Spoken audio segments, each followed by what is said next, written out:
좁은 문 비유. 마태복음 7장 13절에서 14절 말씀입니다.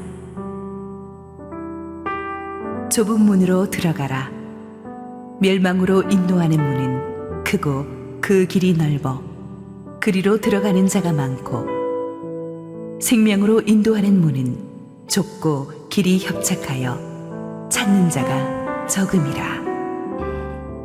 할렐루야. 우리 하나님께 감사 영광의 박수 올려드리겠습니다. 우리 함께 기도하시고 말씀 보겠습니다. 하나님 은혜를 감사합니다. 오늘 주님께서 임재하셔서 말씀해 주시고 부족한 저는 온전히 가려 주십시오. 예수님 이름으로 감사 기도드렸습니다. 아멘. 오늘은 예수님의 비유 시리즈 30번째 주제 좁은 문 비유를 가지고 여러분과 함께 은혜를 나누고자 합니다. 이 좁은 문 비유는 예수님의 산상수훈의 결론에 해당된다고 할 정도로 아주 압축된 제자도의 엑기스를 담은 유명한 말씀이죠. 짧은 본문이니까 한 목소리로 같이 한번 읽어봅니다. 시작. 좁은 문으로 들어가라. 멸망으로 인도하는 문은 크고 그 길이 넓어 그리로 들어가는 자가 많고, 생명으로 인도하는 문은 좁고 길이 협착하여 찾는 자가 적음이라. 이 좁은 문은 구원의 문, 천국의 문을 의미하는데, 이 세상의 시각에서 보면은 굉장히 좁은 문입니다. 몸뚱아리 하나 지나갈 수 있을 정도의 좁은 문입니다. 뭘 많이 걸치고 돌아갈 수가 없는 거예요. 이것은 믿음의 길은 심플한 삶을 살아야 된다는 걸 우리가 알 수가 있죠. 사람들은 많이 가지면 성공한 거라고 생각합니다. 돈도 명예도 부동산도 학벌도, 그래서 조금이라도 더 가지려고 노력하고 없는데도 막 있는 척 과대표장하기도 하잖아요. 근데 70년 전에 그 한국 전쟁을 겪으신 어르신들 얘기를 들으니까 북한에서 한국으로 피난 올 때 정말 거기 집이며 땅이며 가구며 뭐 좋은 것들 다 버리고 오셨대요. 그때는 살아남는 게 중요하니까 정말 미니멈 그 생활 용품만 가지고 가족들 손만 잡고 온 거예요. 제일 중요한 우선순위, 사람 사는 것이 먼저다. 이게 확실하니까 다른 것들을 다 버릴 수 있는 거예요. 그게 괜찮지 않아서 버린 게 아니라 제일 중요한 것에 거침돌이 되기 때문에 버린 거죠. 천국의 문도 그런 것입니다. 영원한 생명에 이 제일 중요하니까 그 외의 것들을 버릴 수가 있는 거예요. 그러므로 여러분의 인생에서 무엇이 가장 중요한가를 알기 위해서는 죽고 나서 무엇이 영원의 문을 통과할 수 있는가, 죽음 너머까지 무엇을 가지고 갈 수 있는가, 이것을 여러분이 생각하면 인생이 심플해집니다. 우리가 무엇을 위해 살아야 될지가 분명해지죠. 좁은 문은 구원으로 가는 유일한 길입니다. 영어 성경에 보니까 The Narrow Gate라고 돼 있죠. 정관사 너자가 앞에 붙어서 오직 하나의 구원의 길은 예수 그리스도이십니다. 이걸 가지고 유교나 불교 같은 곳에서는 기독교는 너무 배타적인 종교가 아니냐, 어찌 진리라는 정상에 가는 길이 하나뿐이겠느냐, 여러 종교를 통해서 갈 수 있어야 되는데 기독교는 자기만이 답이라고 하니까 포용력이 없고 배타적이다. 글쎄요, 우리 집에 들어가는 비밀번호는 하나뿐인데 그걸 여러 개 있다고 하면 그 배타적인 것입니까? 그게 팩트인데, 하나님께서 나사렛 예수의 이름 외에는 구원받을 수 있는 이름을 천하 만민에게 주시지 않았는데, 이 좁은 문은 작기 때문에 세상의 눈으로는 굉장히 발견하기가 어렵습니다. 여러분, 파리에 가시면 개선문은 금방 볼 수 있습니다. 눈만 돌리면 볼 수 있어요. 크고 웅장한 문이죠. 그러나 세상의 눈으로 예수 그리스도의 귀함을 감을 잡기가 어렵습니다. 그는 아무 예고도 포장도 없이 가장 작은 나라 이스라엘의 가장 작은 곳 베들레헴의 말구에 태어나셨습니다. 그래서 그가 태어나셨을 때 동방박사들과 목동들 외에는 아무도 그를 경배하지 않았습니다. 아무도 그 초라한 말구의 아기 예수가 구원으로 가는 유일한 문이라는 사실을 몰랐기 때문이죠. 세상의 눈은 크고 화려한 문을 주목합니다. 그래서 예수를 발견할 수가 없습니다. 그러나 많은 사람들이 주님을 만날 때는 자기들이 가진 세상 것들을 잃어버렸을 때입니다. 사업이 파산했든지 명예를 잃었든지 건강을 잃고 입원했든지 할 때에 희한하게 세상에 대한 집착이 부서져 버리고 마음이 가난해졌을 때 영의 눈이 열려요. 그리고 평소에는 우습게 보던 좁은 문이 보입니다. 예수 그리스도가 보이는 거예요. 우리나라가 구한말 2조 500년 왕조가 망하고 일본에게 나라가 빼앗길 때 개신교 복음이 들어온 건 우연이 아닙니다. 초기에 얼마나 뜨겁게 우리 민족이 복음을 받아들였는지 단 20, 30년 만에 전국 곳곳에 부흥운동이 일어난 것은 나라가 망하면서 마음이 너무나 가난해진 이 백성들이 좁은 문을 보았기 때문이죠. 그때 잃어버린 나라를 찾기 위한 그런 울분으로 감옥에 갇힌 이승만이라는 청년이 있었는데 그도 감옥에서 예수님을 만났죠. 그래서 거기는 복음의 눈을 뜨게 됩니다. 그래서 기독교 신앙에 입각한 자유민주주의 국가의 꿈을 꾸게 되죠. 우리가 세상적인 것들을 다 잃어버렸을 때 영의 눈이 떠져서 좁은 눈의 가치를 보게 됩니다. 하나님을 알게 됩니다. 예수님을 알게 됩니다. 좁은 문은 성령께서 주신 이 믿음을 가진 사람만이 들어갈 수 있는 문이에요. 상식적으로 좁은 문 고생길인데 누가 들어가겠어요? 이성적으로 계산하거나 자기 노력으로 들어갈 수 있는 게 아니에요. 이 오늘의 본문과 평행 본문인 누가복음 13장 24절을 보면 좁은 문으로 들어가기를 힘쓰라고 돼 있어요. 마치 우리의 노력으로 구원받을 수 있는 것 같은 말씀인데 그런 맥락이 아닙니다. 이미 우리의 구원은 예수님이 십자가에서 이루셨어요. 근데 그 이루신 구원을 믿음으로 선택하는 것 자체가 어렵다는 거죠. 마귀가 가진 목적은 딱 두 개예요. 하나는 우리가 예수 못 믿게 하는 것이고, 둘째는 예수 믿은 사람들이 더 이상 선한 영향력을 끼치지 못하게 하고 예수님을 더 깊이 믿어도 적당히 믿지 온 인생을 걸고 따르지 못하게 하는 게 마귀의 목적이에요. 믿음의 선택을 그래서 항상 마귀는 어지럽게 만들어요. 괜찮은 것들을 계속 보내가지고 우리의 마음을 분산시키고 교회에 대한 상처를 만들어서 믿음의 선택을 막습니다. 예수를 못 믿게 막고 예수를 믿은 사람들은 예수님을 뜨겁고 진실하고 더 깊이 있게 따르지 못하도록 막는 거예요. 그래서 우리가 결단이 필요해요. 가만두면 중력의 힘은 우리를 끌어당깁니다. 새가 중력의 힘을 이기기 위해서는 힘차게 날개짓해야 되듯이 이 세상의 물결에 그냥 가만히 몸을 맡기고 있으면 우리는 좁은 문을 선택할 수가 없어요. 믿음의 결단을 해야 돼요. 예수 믿기로 결단을 해야 되고요. 예수님을 더 깊이 알기로 결단을 해야 됩니다. 그 결단에 한 걸음을 내디딜 때 하나님이 우리를 도우시고 인도하십니다. 결단은 시간을 미루면 안 됩니다. 왜냐하면 이 좁은 문이 언제까지 열려 있지 않기 때문입니다. 오늘 본문과 평행 본문인 누가복음 13장 25절을 보세요. 집주인이 일어나 문을 한번 닫은 후에 너희가 밖에 서서 문을 두드리며 주여 열어주소서 하면 그가 대답하여 이르되 나는 너희가 어디에서 온 자인지 알지 못하노라 하리니. 문이 닫힐 때가 있다는 거예요. 하나님이 닫으실 거라는 뜻이에요. 그래서 여러분 교회를 우습게 보면 안 돼요. 많은 분들이 영적인 문제가 급하지 않다고 생각합니다. 오늘만 날인가? 내년에 교회 가면 되지 뭐 오늘만 날인가? 내년 4년 후에도 패밀리 심폰이 있겠지 자꾸 그런 생각을 합니다. 영적인 문제가 급하지 않다고 생각해요. 하나님과의 관계가 계속 뒷전으로 밀리는 거예요. 그러나 주님께서는 그날이 도적처럼 임할 것이라고 했어요. 때가 되면 주님께서 일어나셔서 구원의 문을 닫아버릴 것입니다. 첫째, 그 문은 사람이 죽을 때 닫힙니다. 아직 살아있는 사람에게는 구원의 문이 열려 있지만 언제 죽을지 아무도 알 수가 없어요. 옛날에 어떤 분이 저한테 자기는 교회를 가고 싶지만 어머님이 독실한 불교 신자셔서 불효하지 못하겠다. 그래서 어머님 돌아가시고 나면 교회를 가겠다. 제가 그래서 그분한테 선생님 그 말씀은 어머님 지옥 가도록 잘 모셔다 드리고 선생님만 천국 가겠다는 뜻입니까? 선생님이 정말 효자라면 어머님에게 영원한 생명의 문을 열어드려야죠. 지금 예수 믿는 결단이 최고의 효성이 될 것입니다. 가족 친지에게 전도하는 거 여러분 미루지 마세요. 그 좁은 문은 언제 닫힐지 모릅니다. 구원의 문은 언제 닫힙니까? 주님 다시 오시는 날, 최후 심판의 날에 닫혀버릴 것입니다.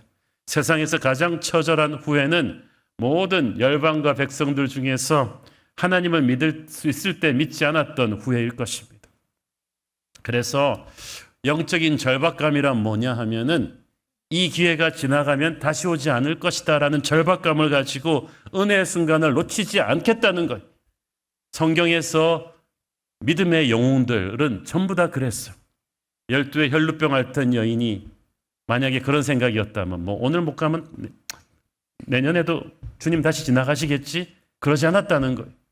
그 여인에게 있어서는 오늘을 놓치면 나는 죽는다. 오늘이 은혜 받을 때다.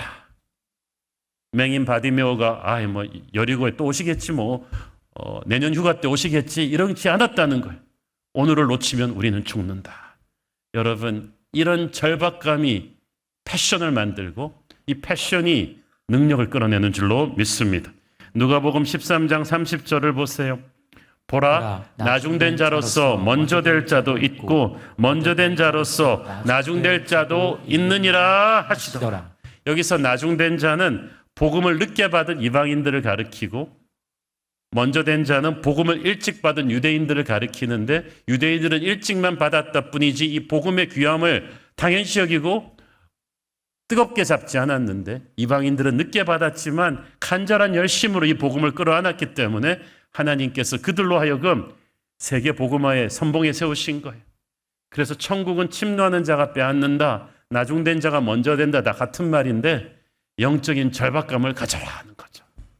하나님의 나라에서 세상적인 그런 위계 질서, 인간적인 상식과 서열이 송두리째 파괴됩니다. 그래서 내가 오래됐으니까 하나님 교회에서 어른이다 이런 거 없어요. 하나님이 주목하시는 하나님의 사람은 항상 현재 진행형의 예배가 뜨거운 사람이에요. 그는 옛날 자기가 은혜 받았고 하나님의 일 열심히 하던 얘기하지 않아요. 지금 항상 은혜의 앞자리에 달려나가는 사람, 헌신의 앞자리에 달려나가는 사람이 하나님이 주목하는 사람인 줄로 믿습니다. 우리가 이번 패밀리 심포니 때 다시 한번 배웠던 다윗이 그랬어요. 10대 목동 시절부터 70대 노인에 이르기까지 다윗이 쓰는 모든 시편의 예배는 뜨거운 심장으로 벌떡거리고 있는 거죠. 그는 한 번도 예배의 기회를 뒤로 미룬 적이 없습니다. 광야에서 당장 목숨이 경각에 놓여 있을 때도, 가난할 때도, 외로울 때도, 배신당했을 때도 그는 항상 은혜의 자리를 놓친 적이 없어요. 그러니까 하나님이 그를 축복하시는 것입니다. 여러분, 그런 영적인 절박감, 영적인 열심을 가지는 사람이 좁은 문을 여는 사람인 줄로 믿습니다. 좁은 문으로 들어가면 또한 좁은 길로 가야만 합니다. 오늘의 본문을 다시 한번 읽어볼까요? 좁은 문으로 들어가라. 멸망으로 인도하는 문은 크고 그 길이 넓어 그리로 들어가는 자가 많고 생명으로 인도하는 문은 좁고 길이 협착하여 찾는 자가 적음이라. 자, 여기서 잘 보시면 좁은 문하고 좁은 길이 같이 나오죠. 신앙이란 단순히 좁은 문으로 들어가는 구원받는 사건으로 끝나는 것이 아니라 구원받은 자가 살아야 되는 삶, 좁은 길을 걸어가는 것을 의미합니다. 그래서 주님께서 구원의 문을 통과한 자는 구원받은 자가 가는 길이 있다는 거예요. 그래서 내가 곧 길이다라고 하셨잖아요.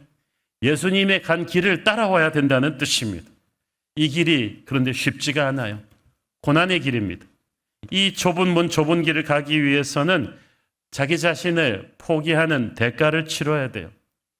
예수 믿고 나서도 우리의 옛사람, 세상적인 성정은 아직도 살아있어요. 우리는 죄에 대해 죽었는데 죄는 우리에 대해 죽지 않았어요. 그래가지고 우리 안에 남아있는 옛사람의 잔재가 조금만 영적인 긴장을 늦추고 있으면 들불처럼 살아납니다.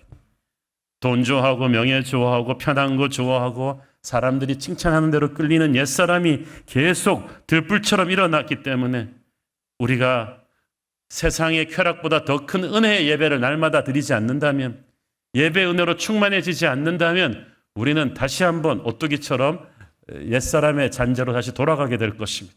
그러면 예수를 믿으면서도 적당히 믿게 돼요. 좁은 길로 가지 않아요. 세상에 대한 집착을 버리는 거 얼마나 어렵습니까? 특히 요즘 보면은 세상이 너무 적당히 살기 좋아져서 문제예요. 최근에 리서치를 보니까 코비드 끝나가면서 이제 얼마나 많은 성도들이 온라인 성도들이 오프라인으로 돌아올 것이냐 생각보다 느리다는 거야. 한국 교회가. 왜 그런가? 옛날에는 그 직장에 출근하거나 학업 부담 때문에 이 교회 주일 성수가 어려웠는데 요즘은 그게 아니고 부족한 수면을 보충하고 또 여가나 취미생활 즐기는 거랑 이게 컨플릭트가 되기 때문에 교회 다시 오는 게 어렵다는 거예요. 악천후가 오면 교회 안 나가고 집에서 온라인으로 드리겠다는 사람들이 70%까지 될 정도로 세상이 바뀌어진 거예요. 세상이 너무 적당히 살기 좋아졌어요. 특히 한국이. 제가 미국을 휴가 갈 때마다 느끼는 건데 점점 미국보다 한국이 잘 사는 것 같아요. 나만 그렇게 느끼냐 싶었더니 LA에서 만난 우리 교포들이 다 그래요. 자기가 고국 방문만 하고 오면 왜 자기 친구들이 자기를 LA 조선족이라고 부르는지 알겠다는 거. 자기만 오면은 미장원 데리고 가서 촌스럽다고 머리 식히고 너는 미국 가서 이렇게 껄쩍해져 갖고 왔냐 그러고 그리고 막 그러는데 한국이 너무너무 잘 산다는 거죠. 안전하고 깨끗하고. 그래서 보니까 그런 것 같아요. 그게 너무 세상이 좋아지다 보니까 천국은 가고 싶은데 조금 늦게 가고 싶은 세상이 재밌어지니까 제자도의 긴장이 느슨해졌어요. 그래서 우리가 이것을 넘어서는 의도적인 훈련이 필요합니다. 집착을 내려놓는 훈련이 필요해요. 그래야 좁은 길을 갈 수가 있어요. 자식에 대한 집착도 내려놓아야만 합니다. 우리가 자식 잘 키워놓으면 내 수고를 알아주고 나를 행복하게 해줄 것이라는 생각을 버려야죠. 그러면 섭섭하게 됩니다. 나의 기쁨은 하나님으로부터 오는 것이지 자식으로부터 오는 게 아니에요. 지금 제가 우리나라 40, 50대는 이제 더 부모를 계속 부양하면서 그렇지만 자기는 자식 세대로부터 부양받지 못하는 첫 번째 세대가 될 것이라고 합니다. 그래서 우리가 부모와의 관계, 자식과의 관계에서 정말 새롭게 재정립할 필요가 있어요. 우리 아이의 부모는 하나님이시고 하나님께서 잠시 이 땅에서의 시간 동안 청지기로 나를 그 아이에게 관리인으로 맡겨주셨다는 생각, 그래서 때가 되면 선교사 파송하듯이 보내야 된다는 그 마음가짐을 가지고 우리는 자녀 교육도 해야 될 줄로 믿습니다. 끝까지 우리 부모가 자기 자녀 인생을 주도하려 하거나 부모의 은혜에 대한 보상을 바라서는 안 돼요. 우리 대학 졸업한 우리 아이들 다 지금 미국서 직장 생활하고 있지만은 제가 이번에도 헤어지면서 딱 그 한마디 했어요. 아빠가 새벽마다 첫 번째 기도에 너희들 기도를 하니까 너희들도 무슨 일을 해도 좋으니까 아침에 기도를 하고 시작해라. 그럼 아빠의 기도와 너의 기도가 만날 것이다. 하나님과 기도하면서 하루를 시작하면 아빠는 네가 결정하는 모든 걸 믿는다. 네가 뭘 트라이해도 좋다. 하나님은 너와 함께 할 것이다. 우리가 자녀에 대해서 집착하지 말고 그들의 인생에 자꾸 이렇게 주도하려고 하지 말고 하나님에게 온전히 내려놓는 훈련. 자녀들부터 그렇게 하면요, 여러분 모든 것에 대한 집착을 풀 수가 있어요. 집착을 풀고 나면 인생이 심플해지고 그러면 좁은 길을 가는 것이 상대적으로 쉬워집니다. 좁은 길을 갈 때 세상이 박수 쳐주지 않아요. 고난을 각오해야 됩니다. 왜냐하면 세상의 권세를 마귀가 잡고 있어요. 모든 언론과 문화와 모든 곳에 이 마귀가 딱 잡고 있기 때문에 마귀의 넘버원 타겟은 예수 믿는 여러분이에요. 예수 안 믿는 사람들은 세상 살기 괜찮아요. 그렇지만 우리는 아니에요. 여러분이 예수 믿는 그 순간부터 마귀는 여러분을 공격할 거예요. 배신당했다고 생각하고 공격할 거예요. 그러니까 영적인 전쟁은 피할 수가 없어요. 어떤 분들은 목사님 저는 영적 전쟁 같은 살벌한 말을 부담스럽네요. 저는 마귀와도 척지고 싶지 않아요. 이렇게 중립적으로 잘 살고 싶어요. 여러분은 어떻게 생각하건 마귀는 공격합니다. 그렇기 때문에 그런 나이브한 생각을 하지 말고 이미 공격당할 것이라면 여러분이 먼저 기선을 제압하며 살아야 되지 않겠어요? 좁은 길로 갈 때 여러분 가장 가까운 사람이 여러분의 핍박자가 됩니다. 부모, 형제, 친구가 여러분을 이해할 수가 없다고 해요. 그렇죠? 너 쥐꼬리 월급 받아가지고 먹고 살기도 힘들면서 11조를 한다고?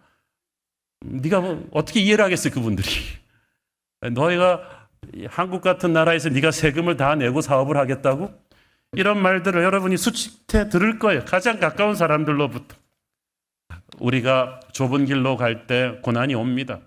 고난이 올 때 우리가 절대 하면 안 되는 기도는 빨리 여기서 빼달라는 기도죠. 모든 하나님이 허락한 고난에는 목적이 있는데 하나님의 제자는 역경을 피하는 것이 아니라 은혜의 힘으로 역경을 돌파할 때 진짜 예수를 닮은 제자로 업그레이드 되는 것입니다. 종교의 자유가 있는 부유한 지역의 크리스찬들은 어려움이 오면 이렇게 기도합니다. 주여, 이 어려움이 빨리 우리를 떠나게 하옵소서. 그런데 진짜 어려운 상황 속에 있는 제3세계 핍박받는 지역의 크리스찬들은 어려움이 오면 이렇게 기도합니다. 주여, 이 어려움을 이길 수 있는 힘을 우리에게 주시옵소서. 이 기도의 결이 다르죠. 신실한 중국 지하교회 지도자였던 알렌 유한 형제는 오래전 중국의 지하교회 성도들을 큰 영향력을 끼치고 있었는데 공안에 체포됐어요. 21년간 중노동형에 처해졌습니다. 중국 공안당국은 그의 의지를 꺾기 위해서 일부러 시베리아 근경에 위치한 가장 춥고 힘든 지역에 그를 보내서 노동을 시켰습니다. 수많은 사람들이 그의 석방을 위해서 기도했지만 10년이 넘도록 석방이 되지 않다가 나중에 풀려났어요. 그래서 풀려나고 나서 서방 언론과 인터뷰를 했습니다. 하나님께서 당신을 위한 기도를 이렇게 듣지 않으시고 이렇게 늦게 석방을 시켜주셨는데 하나님을 원망하는 마음이 없었나요? 그랬더니 이 형제가 환하게 웃으면서 하는 말이 아닙니다. 하나님은 우리의 기도를 응답해 주셨습니다. 제가 그 러시아 국경 지역에서 그 추운 데서 그 월동 장비도 제대로 지급받지 못하고 기착한 100만 개를 이어붙였대요. 그 노동을 할 때 수많은 사람들이 동상에 걸려서 손가락이 절단되기도 하고 그랬는데 자기는 한 건의 안전사고도 없이 100만 개를 이어붙였고 옷도 제대로 못 입고 했는데 한 번도 동상 걸린 적도 없고 감기 걸린 적도 없다는 거예요. 이것이야말로 나를 위한 수많은 성도들의 기도에 대한 응답이 아니겠습니까? 이걸 지켜보면서 공안 사람들도 많이 예수를 믿게 되었다는 거예요. 하나님이 우리의 기도를 들어주신 것입니다. 그리고 중국의 지하교회는 더 부흥했다는 거예요.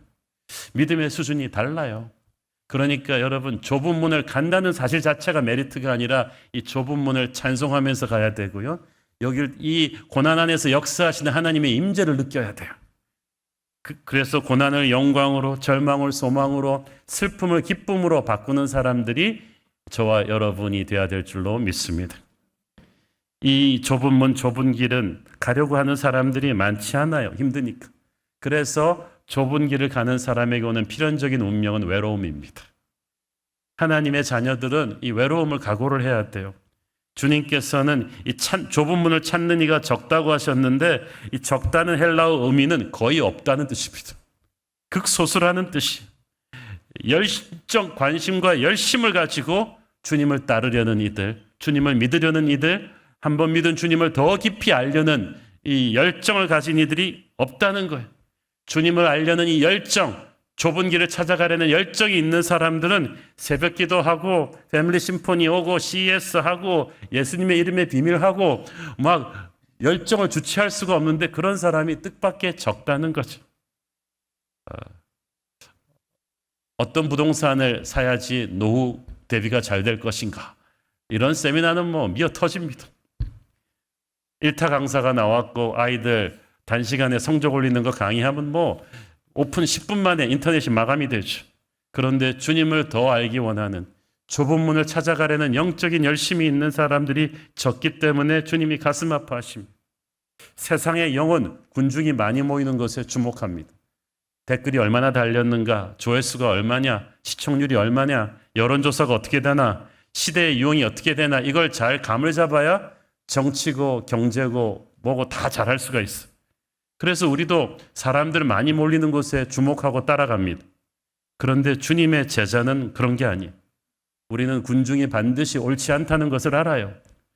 군중이한테 몰려다니다가 예수님을 못 박으라고 소리 지를 수도 있기 때문에 우리는 군중 심리에 휘둘리지 않고 하나님의 음성을 듣는 자들인 줄로 믿습니다. 여러분, 영적으로 깨어있지 못하고 세상의 트렌드만 주목하다가 어느 순간에 자기도 모르는 사이에 영적 어둠의 길에 휩쓸려 가게 될 것입니다. 정신을 차려야 합니다. 세상의 주류가 아닌 믿음의 길을 가려고 하십시오. 그 길 끝에서 예수님의 생명문을 발견하게 될 것입니다. 좁은 길을 갈 수 있는 이유는 우리가 예수의 꿈이 있기 때문이에요. 이 좁은 문이 고난만 계속된다면 의미 없는 생고생이라면 누가 가겠어? 그러나 우리는 이 좁은 문, 좁은 길 제일 끝에 우리 주님께서 계심을 압니다. 영원한 천국이 있음을 압니다. 그 천국의 시상대에서는 세상과는 전혀 다른 기준으로 우리에게 상을 주심을 믿기 때문에 우리는 이 좁은 길을 견뎌낼 수 있는 줄로 믿습니다. 참고로 우리가 이 땅에서 걸어야 되는 길은 갈수록 넓어지지 않아요. 처음부터 끝까지 좁은 길이에요. 최근에 예수 믿은 분들은 참고하시기 바랍니다. 어떤 분들은 예수 믿으면 처음에는 좁은 길이지만 나중에는 점점 잘 될 거라고 얘기하는데 아니에요.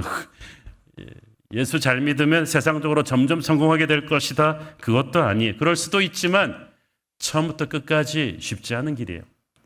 고난의 결이 달라질 뿐이지 십자가는 없어지지 않아요. 제가 30대 목사님들, 특히 개척교회 목회하시는 분들 세미나를 가면 저한테 항상 하는 질문이 있어요. 한옥 목사님은 아무 걱정 없으시죠? 이제 교회 부흥했으니까. 이분들 생각에 처음 개척교회 할 때는 사람도 안 모이고 힘들지만 교회가 부흥하면 환한 대로가 열릴 거라고 생각하는가 봐요. 제가 그래서 그분들한테 꼭 하는 말이 있습니다.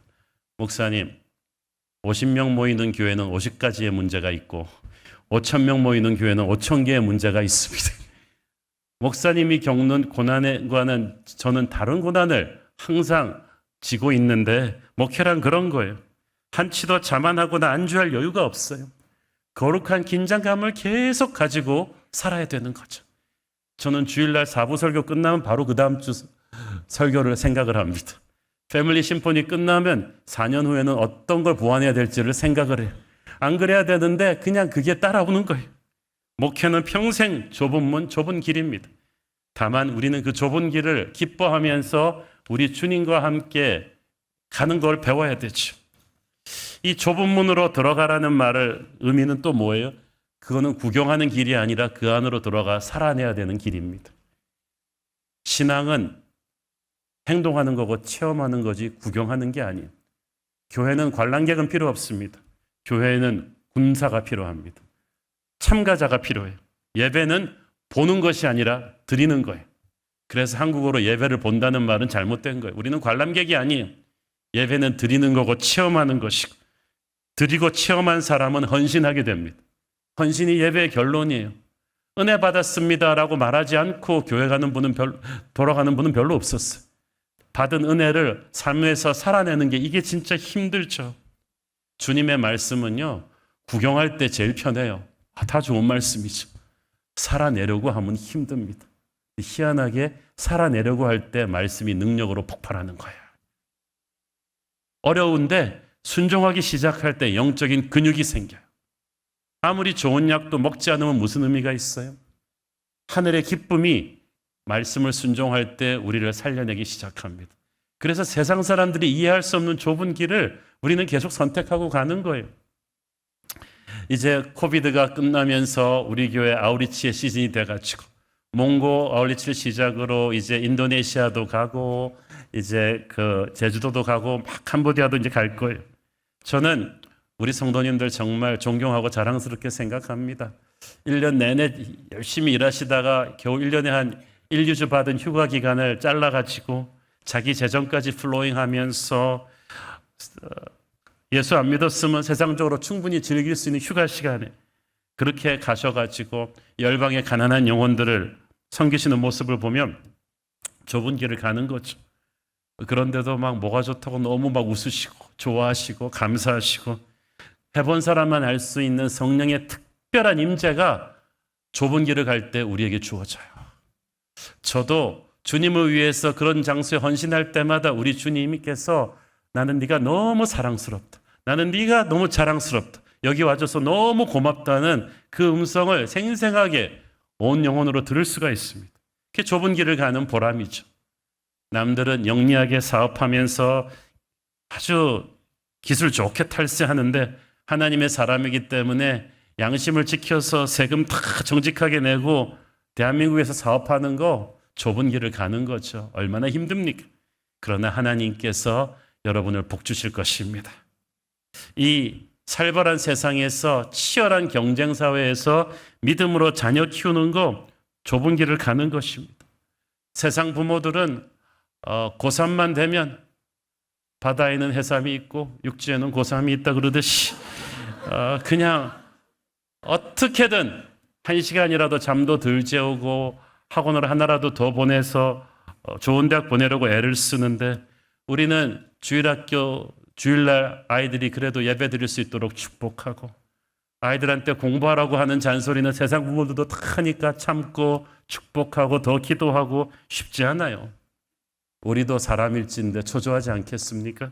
그러나 먼저 그 나라와 그 의를 구하면 다른 모든 것을 더하실 것이라는 믿음을 가지고 우리는 아이들을 믿음으로 키우는 거야.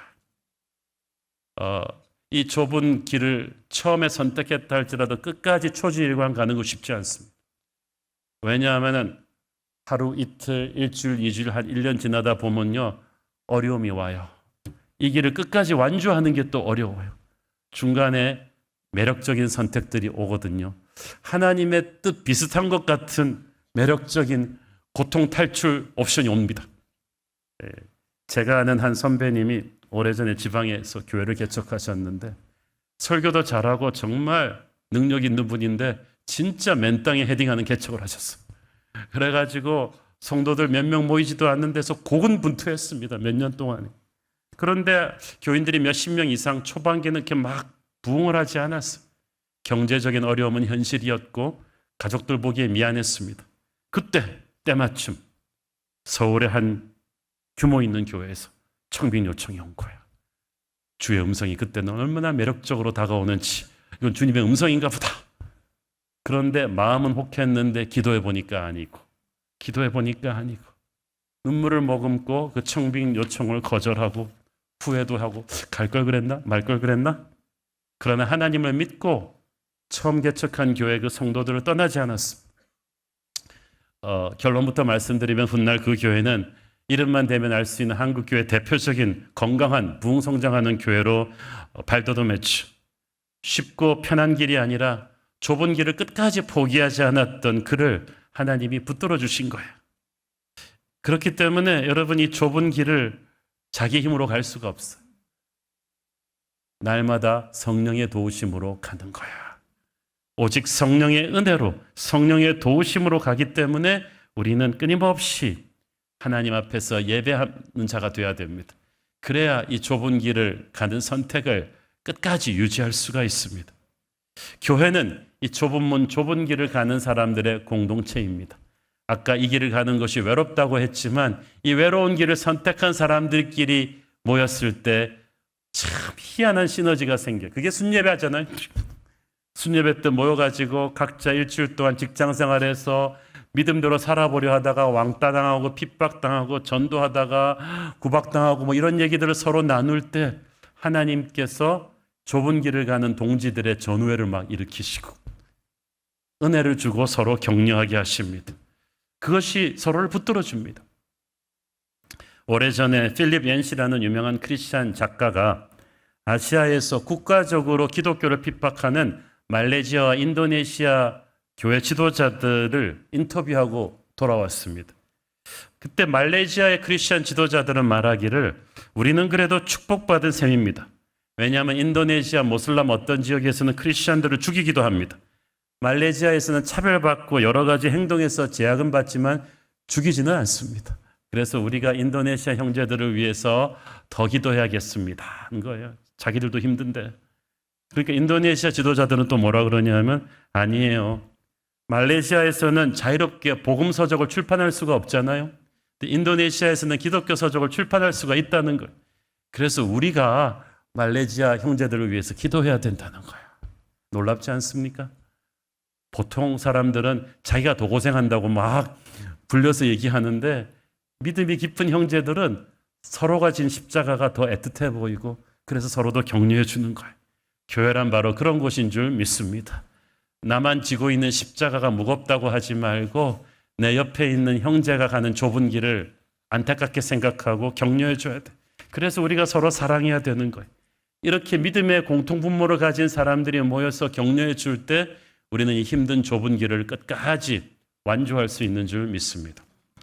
1880년대 영국의 명문 케임브리지 대학에서 아주 엄청난 사건이 일어났어요. 전 영국이 뒤집어진 사건이었습니다. 케임브리지 대학 출신의 명문 귀족 가문의 자제들, 어떤 사람들은 억만장자의 아들들이 7명이 중국 선교사로 헌신해서 떠났기 때문이에요. 이들은 실제로 평생을 중국에서, 인도에서, 아프리카에서 끝까지 선교하다가 보냈습니다. 이들이 너무나 유명한 가문의 자제들이었기 때문에 이들의 간증과 헌신을 통해서 영국과 미국의 대학생들 사이에 뜨거운 감동이 일어났습니다. 한 30년 만에 2만 5천 명이 넘는 영국과 미국의 젊은이들이 중국, 인도, 한국, 일본으로 선교사로 나왔죠. 아펜셀러, 언더우드, 알렌 같은 분들도 여기에 감동을 받았어요. 전 세계 젊은이 선교에 불러일으킨 이분들을 가리켜 케임브리지 7인방이라고 하는데, 이 케임브리지 7인의 핵심 되는 인물이 C.T. 스터드라는 분입니다. 억만장자 귀족의 자제였고 유명한 스포츠 스타였다고 합니다. 그런데 그는 중국 선교사로 헌신해서 10여 년 넘게 선교 생활을 하다가 건강이 악화돼서 귀국합니다. 그런데 건강을 돌보는 중에 중앙아프리카 콩고에 복음의 문이 열렸는데 선교사 지망생이 없다는 말을 듣고 그 병약한 몸을 이끌고 자기가 콩고로 가요. 몇 년 못 살고 죽을 거라 그랬지만 18년 동안 거기서 사역하다가 사랑하는 주님의 품에 안겼습니다. 그 C.T. 스터드가 마지막 남긴 유언의 말이 전 세계 그 젊은이들의 가슴을 울렸죠. 예수 그리스도께서 하나님이시며 그분이 나를 위해 죽으셨다면 그분을 위한 나의 어떤 희생도 크다고 할 수 없습니다. 그분이 나를 위해 죽으셨다면 그분을 위한 나의 어떤 희생도 크다고 할 수 없습니다. 이것이 좁은 길을 가는 제자의 마음가짐입니다. 우리는 주님한테 조금만 희생해도 막 동네 방네 막 어필을 하죠. 주님, 제가 주님을 위해서 얼마나 희생하는지를 보세요. 우리를 위해 죽으신 십자가를 묵상하지 않기 때문에 그런 말을 하는 거예요. 좁은 길은 의무감에 못 이겨서 가는 것도 아니고 남의 눈을 의식해서 가는 것도 아니고 나를 위해 돌아가신 예수님의 사랑이 가슴에서 솟구쳐가지고 가는 거예요. 여러분, 은혜의 힘으로 가지 않으면 좁은 길 반나절도 못 가고 쓰러질 것입니다. 우리는 케임브리지 7인방처럼 평생 서로 걸어가는 좁은 길을 격려하며 중보해주는 믿음의 동지들인 줄 믿습니다. 저와 여러분이 함께 새로운 교회에서 신앙생활을 하면서 각자가 좁은 문 좁은 길을 기쁘게 찬양하며 갈 수 있도록 격려해주는 믿음의 친구들이 되었으면 좋겠습니다. 믿음의 순례길을 끝까지 완주합시다. 기도하겠습니다. 주님 은혜를 감사합니다.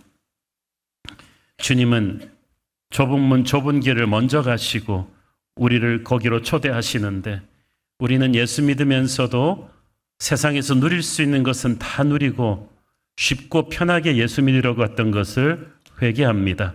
주님, 외롭고 힘들다 할지라도 주님 걸어가신 좁은 문 좁은 길을 찬양하며 기뻐하며 걸어가게 하시고 서로 격려하며 가게 하여 주옵소서. 예수님 이름으로 기도했습니다. 아멘.